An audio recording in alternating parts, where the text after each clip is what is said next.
자, 오늘 주일 하나님께서 우리에게 주신 말씀을 보시겠습니다. 하나님 주신 말씀은 마태복음 22장 1절에서 14절 말씀을 함께 보시겠습니다. 예수께서 다시 비유로 대답하여 가라사대 천국은 마치 자기 아들을 위하여 혼인잔치를 베푼 어떤 임금과 같으니 그 종들을 보내어 그 청한 사람들을 혼인잔치에 오라 하였더니 오기를 싫어하거늘 다시 다른 종들을 보내어 가로되 청한 사람들에게 이르기를 내가 오찬을 준비하되 나의 소와 살찜 짐승을 잡고 모든 것을 갖추었으니 혼인잔치에 오소서 하라 하였더니 저희가 돌아보지도 않고 하나는 자기 밭으로 하나는 자기 상업차로 가고 그 남은 자들은 종들을 잡아 능욕하고 죽이니 임금이 노하여 군대를 보내어 그 살인한 자들을 진멸하고 그 동네를 불사르고 이에 종들에게 이르되 혼인잔치는 입이 되었으나 청한 사람들은 합당치 아니하니 사거리 길에 가서 사람들을 만나는 대로 혼인잔치에 청하여 오너라 한데 종들이 길에 나가 악한 자나 선한 자나 만나는 대로 모두 데려오니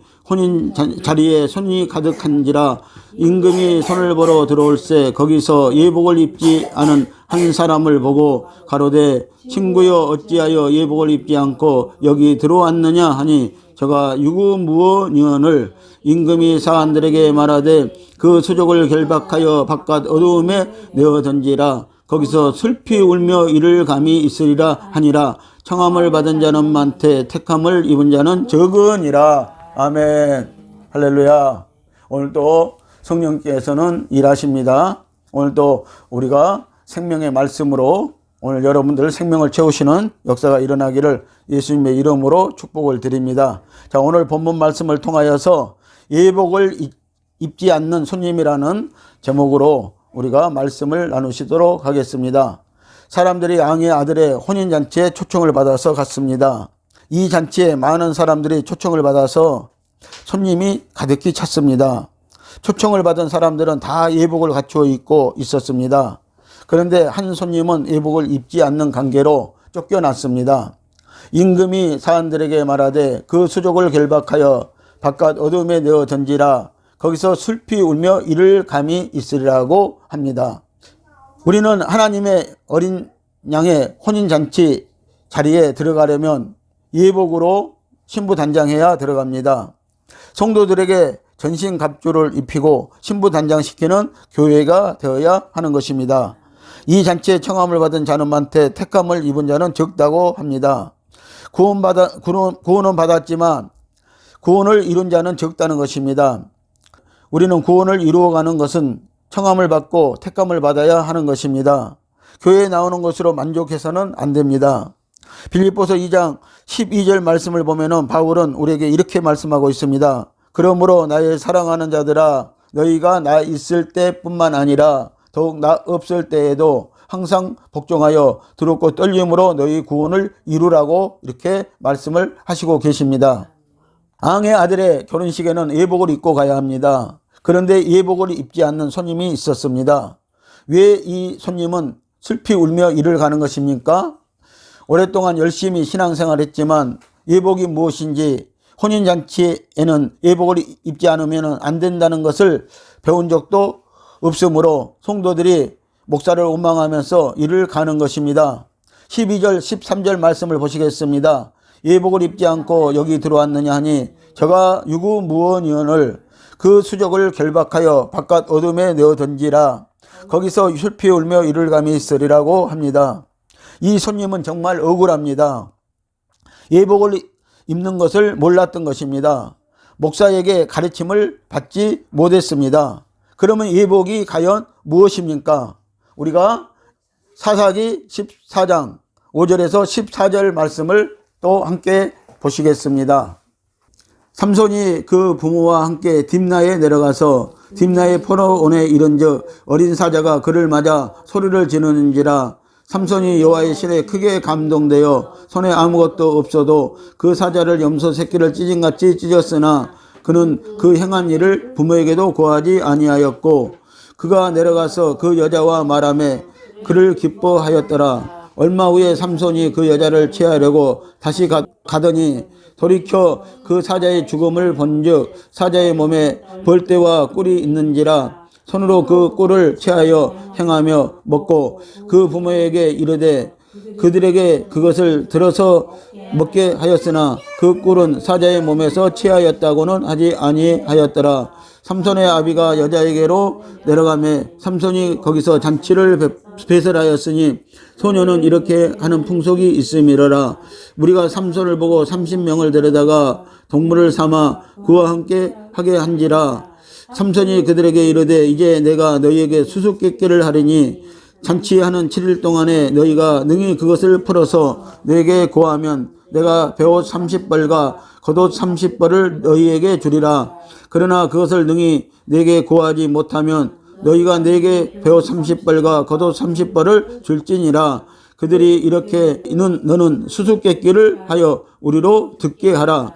삼손이 그들에게 이르되 먹는 자에게서 먹는 것이 나오고 강한 자에게서 단 것이 나왔느니라. 그들이 3일이 되도록 수수께끼를 풀지 못하였더라. 아멘.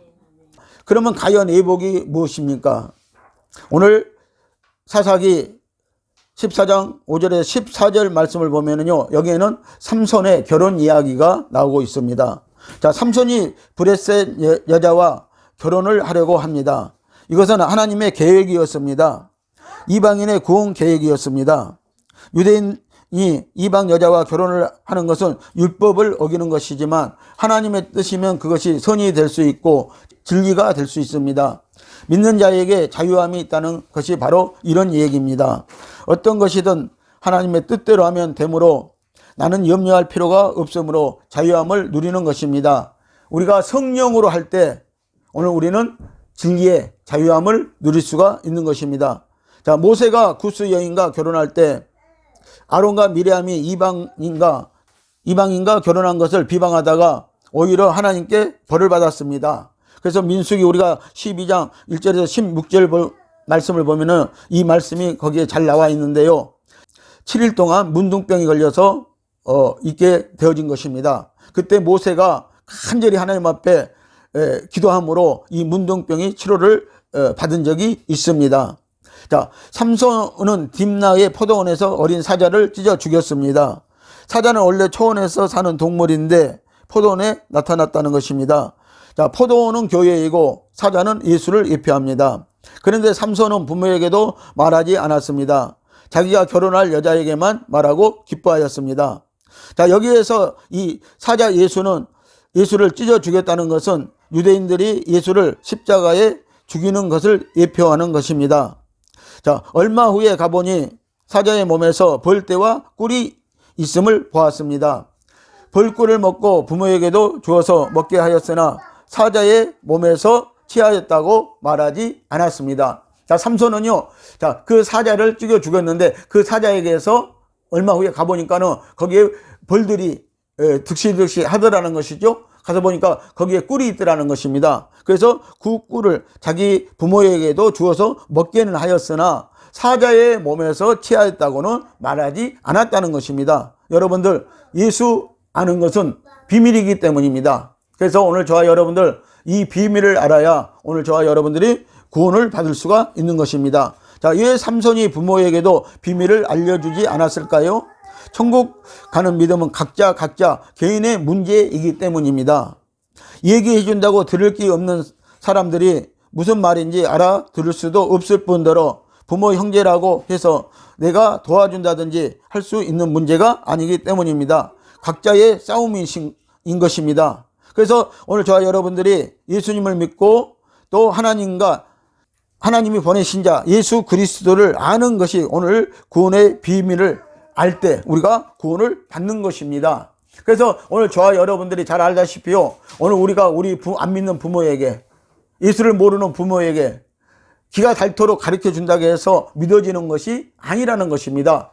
오늘 믿고 예수를 알고 믿고 오늘 그들이 깨달을 때 그들에게도 구원의 역사가 있다는 것입니다. 자, 딥나에서 혼인잔치가 열렸습니다.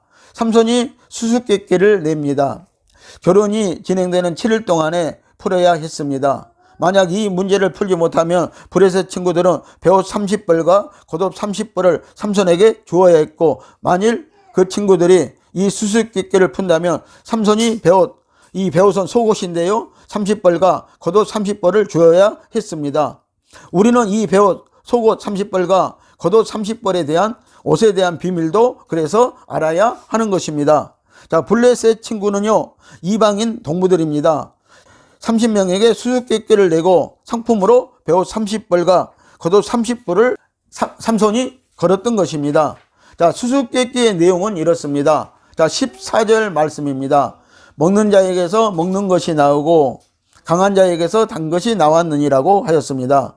자, 여기에서 강한 자는 사자이고요, 사자는 예수를 예표하고 있습니다. 단 것은 꿀과 같은 말씀을 상징하고 있습니다. 그래서 시편 119편 103절은요, 이 말씀이 꿀과 같다고 말씀하고 있습니다. 오늘 저와 여러분들, 오늘 예수를 알게 되고요, 예수님의 말씀을 알게 되고요, 오늘 이 말씀을 먹으면은요, 오늘 예수를 먹으면요, 꿀같이 달아져야 한다는 것입니다. 그래서 삼손이 찢어 죽인 사자에게서 뭐가 나왔다고요? 꿀이 나왔다는 것입니다. 꿀 같은 말씀이 나왔다고 이렇게 말씀을 하고 있는 것입니다. 자, 속옷은 구원의 옷입니다. 구원받은 것은 나도 모르게 믿어지는 것입니다. 성령으로 믿어지는 것입니다. 그래서 성령께서요, 오늘 택한 자들은요, 믿어지게 하는 것입니다. 그래서 이 믿어지는 것은요, 나도 모르게 믿어져야 하는 역사가 일어나야 한다는 것입니다.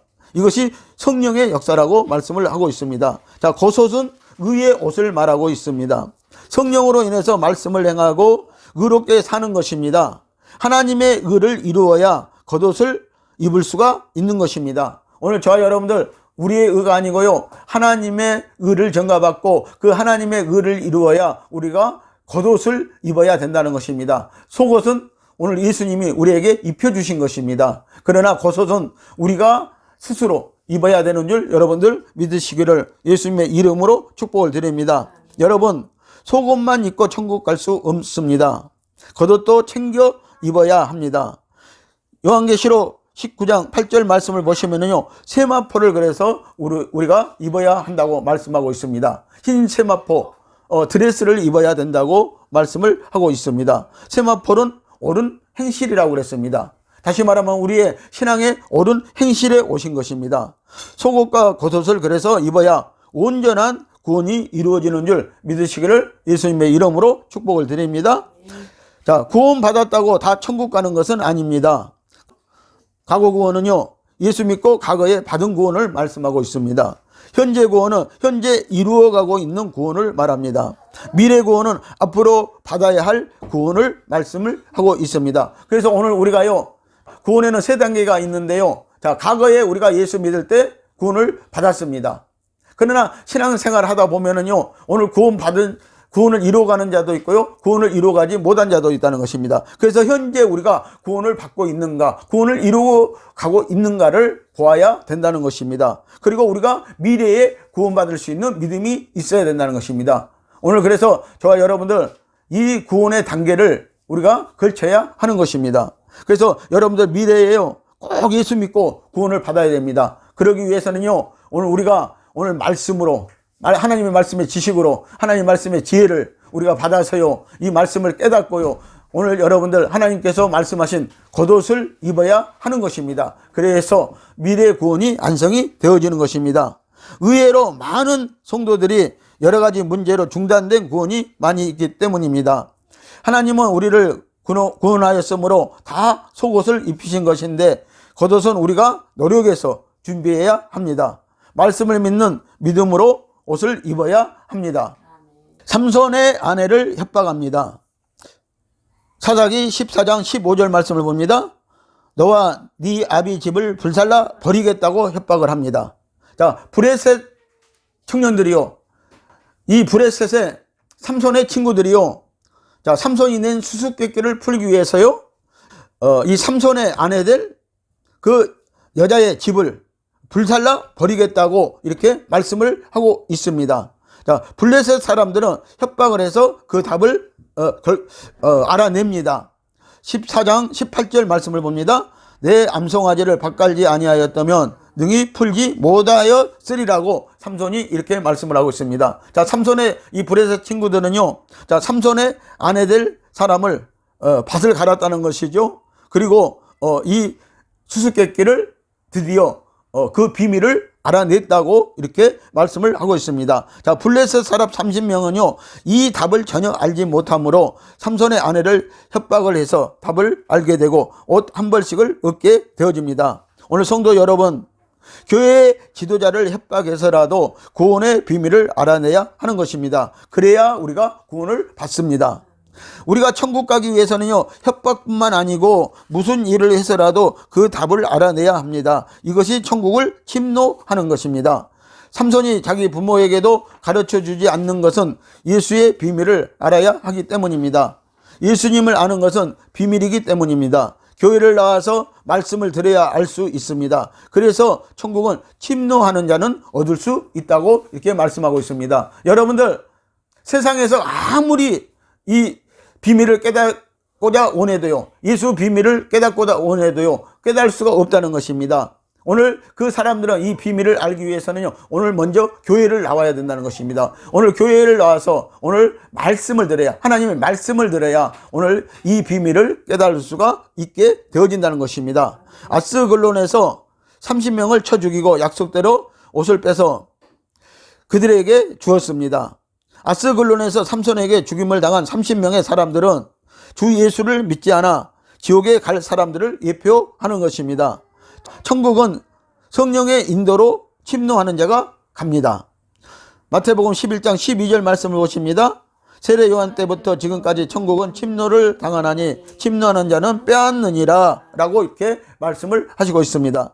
여러분들, 우리가 천국을 그냥 쉽게 갈 수 있는 게 아니라는 것입니다. 오늘 천국을 세례 요한처럼요, 사도들처럼요, 우리가 빼앗는 자가 간다는 것입니다. 침노하는 자가 오늘 천국을 들어갈 수 있다고 이렇게 말씀을 하고 있습니다. 그래서 천국은요, 지금까지 계속해서 침노를 당하고 있다고 말씀을 하고 있습니다. 침노당한다는 것은 그렇게 쉽게 가만히 앉아서 천국에 갈 수 있는 것이 아니라는 것입니다. 팥죽을 써서 장자권을 빼앗은 야곱처럼 협박을 해서라도 수수께끼의 비밀을 알아내는 블레셋 사람들처럼 행동을 하십시오. 그렇지 않으면 빼앗깁니다. 예서처럼 팥죽 한 그릇에 장자권을 야곱에게 빼앗기고 난 후에 방성대고 해봤자 아무 필요가 없다는 것입니다. 침노라는 것은 전투의 그래서 개념인 것입니다. 왜 침노해야 하는가를 여러분들 아십니까? 누가복음 21장 24절을 보면은요, 이방인의 구원의 숫자가 있다고 합니다. 숫자는요, 제한된 숫자일 수도 있습니다. 숫자가 차면은 들어가고 싶어도 못 들어갑니다. 그래서 빼앗아서 하는 것이고, 그래서 전투인 것입니다. 로마서 11장 25절 말씀을 보시면요, 이방인의 수가 차기까지라고 이렇게 말씀을 하고 있습니다. 이 말씀이 무슨 말씀입니까? 자, 이방인의 수가 있다는 것입니다. 이방인의 수가 차기까지라고 이렇게 말씀하고 있습니다. 다시 말하면요, 하나님께서는요, 이방인의 수가, 이방인의 구원의 수가 차면은요, 이제 천국문을 닫아 버린다고 이렇게 말씀을 하시는 것입니다. 그래서 오늘 저와 여러분들이 여기에 들어가기 위해서는 우리가 침노하는 자가 되어야 된다는 것입니다. 그래서 천국은 침노하는 자가 빼앗는 것입니다. 그래서 바울은요, 이 말씀을 또 어떻게 해석해 줬는가 하면요, 자, 법대로 경기하는 자가 자, 천국을 빼앗는다고 이렇게 말씀을 하고 있는 것입니다. 여러분들, 불법적으로 하는 것이 아니라요, 우리가 법대로 경기하는 자가, 오늘 운동장에서요, 법대로 경기하는 자가 빼앗는다고 이렇게 말씀을 하고 있는 것입니다. 자, 우리의 신앙생활에서 가장 나쁜 것은요, 그냥 가만히 있는 것입니다. 이것은 하나님이 가장 싫어하는 문제인 것입니다. 가만히 있는 것은 악하고 게으른 것이고, 그러므로 어두운 곳에서 슬피 울며 이를 감이 있으리라고 이렇게 말씀을 하고 있습니다. 여러분들, 달란트 비유에서요, 한 달란트 받은 자가 그랬습니다. 그는 땅에 묻어주고 아무것도 하지 아니하였다는 것입니다. 여러분, 가만히 있지 말고 받은 달란트대로 행해야 합니다. 행함이 없는 믿음은 죽은 믿음이고 가짜 믿음입니다. 행할 때 그 믿음은 실제적이 됩니다. 많이 받았냐 적게 받았느냐가 중요한 것이 아닙니다. 직분이 높고 낮고도 상관이 없습니다. 신앙생활 한 지가 오래됐는가 초신자인가가 중요한 것도 아니라는 것입니다. 목사는 목사로서 목회 현장에서 성도로서 삶의 현장에서 각각 주어진 자기의 자리에서 최선을 다하면 되는 것입니다. 그러면 하나님은 똑같이 계산을 해 준다는 것입니다. 똑같이 칭찬을 해 준다는 것입니다. 똑같이 상급을 준다고 말씀을 하고 있는 것입니다. 자, 5달란트 받은 사람이나 2달란트 받은 사람이나 똑같이 네가 작은 일에 충성하였으므로 주인의 즐거움에 참여할지라고 하셨습니다. 상급이 같은 것입니다. 그러므로 큰 것만 생각하지 마시고 여러분들 정말 작은 일에 충성하는 저와 여러분들이 되시기를 예수님의 이름으로 축복을 드립니다. 삼손의 머리카락에 능력이 있었습니다. 아람의 군대 장관 나아만은 요단강 물에 7번 순종해서 치료를 받았습니다. 여리고성을 하루 한 번 돌고 6째 날 7바퀴 돌고 순종할 때 여리고성이 무너뜨려졌습니다. 홍해와 요단강을 건너는 것도 믿음과 순종이 능력이었다는 사실을 여러분들 아시기를 예수님의 이름으로 축복을 드립니다. 계시록 3장 7절에서 8절을 보면은요, 빌라델피아 교회는 적은 능력으로 하나님의 말씀을 지키고 인내하고 배반치 아니하여 칭찬받았고 하나님의 성전에 기둥이 되었다고 이렇게 말씀을 하고 있습니다. 오늘 여러분들, 우리는 큰 믿음이 있어야 무슨 일을 하는 줄 이렇게 착각하고 있습니다. 아닙니다. 하나님은요, 적은 믿음만 있어도요, 우리가 하나님을 배반치 아니하고 오늘 하나님의 말씀대로, 그 말씀대로 순종하고 오늘 나가면은요, 오늘 능력이 생긴다는 것입니다. 능력이 나타난다는 것입니다. 하나님의 역사가 나타난다고 말씀을 하고 계시는 것입니다. 자, 그런데 우리가 살다 보면 우리의 믿음이 항상 자라는 것만은 아닙니다. 여기에 문제가 있습니다. 힘든 일이 생기거나 믿음이 약해지면 하나님을 바라보지 않고 세상을 바라보고 사람을 바라보게 되는 것이 문제입니다. 그래서 우리가요, 오늘 힘이 있든 힘이 없든 우리는 하나님만 의지하고 하나님만 바라봐야 된다는 것입니다. 여러분들 십자가에 왜 능력이 있었습니까? 왜 십자가에 여러분들 권세가 있었습니까? 왜 십자가에 생명의 능력이 있었습니까? 그것은 우리가 십자가를 바라볼 때 그 능력이 나타난다는 것입니다. 그런데 오늘날 많은 사람들이요, 좀 어려워지면은요, 그 십자가를 바라보지 않는다는 것입니다. 그 예수를 바라보지 않는다는 것입니다. 그래서 여러분들, 우리가요, 정말 힘이 없을 때도, 어려울 때도, 환난 때도 우리가 예수 그리스도만 바라보는 저와 여러분들이 되시기를 바랍니다. 그런데 의외로 사람들은 세상을 바라보고 또 세상 사람들을 바라보게 되어진다는 것입니다. 그러니까 우리가 능력이 없는 것입니다. 우리가 매 순간순간 성령님을 놓치고 사는 경우가 그래서 많이 있습니다. 그러나 너무 실망하지 마십시오. 넘어지고 엎어졌다가 다시 일어나서 걷고 하는 것이 인생이고 우리의 신앙생활의 여정 또한 마찬가지입니다. 엘리사가 엘리야를 끝까지 따라갔더니 갑절에 영감이 임했다고 이렇게 말씀을 하고 있습니다. 다시 말하면 갑절에 능력이 임했다고 말씀을 하고 있습니다. 엘리사가 도중에 포기했다면요, 엘리사에게는 이런 능력이 오지 않았다는 것입니다. 여러분, 천국은 속옷만 입고 갈 수 없습니다. 의의 겉옷을 준비해야 하는데 그것은 침노하는 것이므로 전투와 같은 것입니다. 그리고 이 전투에서 무기는 내 지식이나 힘이 아니고 바로 성령과 함께 하는 것이라는 것입니다. 여러분, 많은 사람들이요, 내 지식이나 힘이 있어야, 내 또 돈이 있어야, 어떤 백그라운드가 있어야 여러분들 능력이 나타난다고 예수 믿는 사람들도 그렇게 요즘에는 생각을 하고 사는 것 같습니다. 그런데 아닙니다. 우리는 전적으로 예수 그리스도만 바라봐야 됩니다. 예수 그리스도가 우리에게 능력입니다. 예수 그리스도가 우리의 권세인 줄 여러분들 믿으시기를 예수님의 이름으로 축복을 드립니다. 그래서 우리가 날마다 성령을 놓치지 말고 성령님과 함께하는 믿음이 있어야 된다는 것입니다. 성령의 도우심으로 내 속의 악을 제거해 나가며 하나님의 형상을 나타내는 것입니다. 그러므로 진리의 영 성령과 살아있는 진리의 생명의 말씀이 있어야 한다는 것입니다. 여러분들, 우리 가운데 말씀이 없기 때문에 오늘 능력이 나타나지 않는 것입니다. 여러분들, 말씀이 있어야 되는 것입니다. 그럼 이 말씀이 권세라고 했습니다. 이 말씀이 능력이라고 했습니다. 이 말씀을 하나님은요, 모든 세상 만물을 창조했습니다. 이 말씀으로 모든 것을 하나님은 지금도 이루어가고 계시고 또 앞으로 일을 하실 것입니다. 그래서 우리가 이 말씀을 믿어야 되는 것입니다. 우리는 전투 중에 고지를 점령하기 위해 돌격해 나가야 비록 넘어지고 코가 깨지고 피투성이가 된다고 하더라도요, 뒤돌아보지 않고 하나님 한 분만 바라보고 천국을 침노에 들어가야 합니다. 예수님의 혼인잔치에는 예복을 입지 않는 자는 절대로 들어갈 수가 없습니다. 자, 1차 초청을 받은 자들이 있었습니다. 그런데 그들은 여러 가지 핑계를 대고, 나는 소를 샀으니까 밥 갈아야 하고, 나는 상업차로 어디를 가야 되고, 그러면서 그들은 핑계를 대면서 이 혼인잔치에 초청을 받았는데 들어가지 못했습니다. 그래서 임금이요, 그들을 다 멸해버리라고, 군사를 동원해서 그들을 다 멸해버리라고 이렇게 말씀합니다. 자, 2차 초청받은 자들이 있습니다. 자, 이들은요, 모든 사람들이었습니다. 자, 모든 사람들, 그들 중에는요, 악한 자도 있었고, 선한 자도 있고, 옳은 자들도 있었습니다. 근데 그들은요, 초청을 받아들였습니다. 그래서 그들은 혼인잔치에 들어가서 여러분들, 그들은 구원을 받았다는 사실을 우리가 이렇게 알고 있는 것입니다. 성경은 이렇게 우리에게 말씀을 하고 계시는 것입니다. 자, 근데 거기에 딱 한 사람, 예복을 입지 않는 손님이 있었다는 사실입니다. 임금이요, 그 손님들을 볼 때요, 이 한 사람을 지목하고요, 종들에게요, 그를 끌어다가 바깥 어두운 데서 슬피 울며 이를 감히 있게 하라고 이렇게 말씀을 하고 있는 것을 우리가 보게 되어집니다. 오늘 여러분들 이런 일을 당하지 않으시기를 예수님의 이름으로 축복을 드립니다. 그래서 오늘 저와 여러분들 신앙생활은요, 자, 예수님이 우리를 택해 주시고 속옷을 입혀 주셨습니다.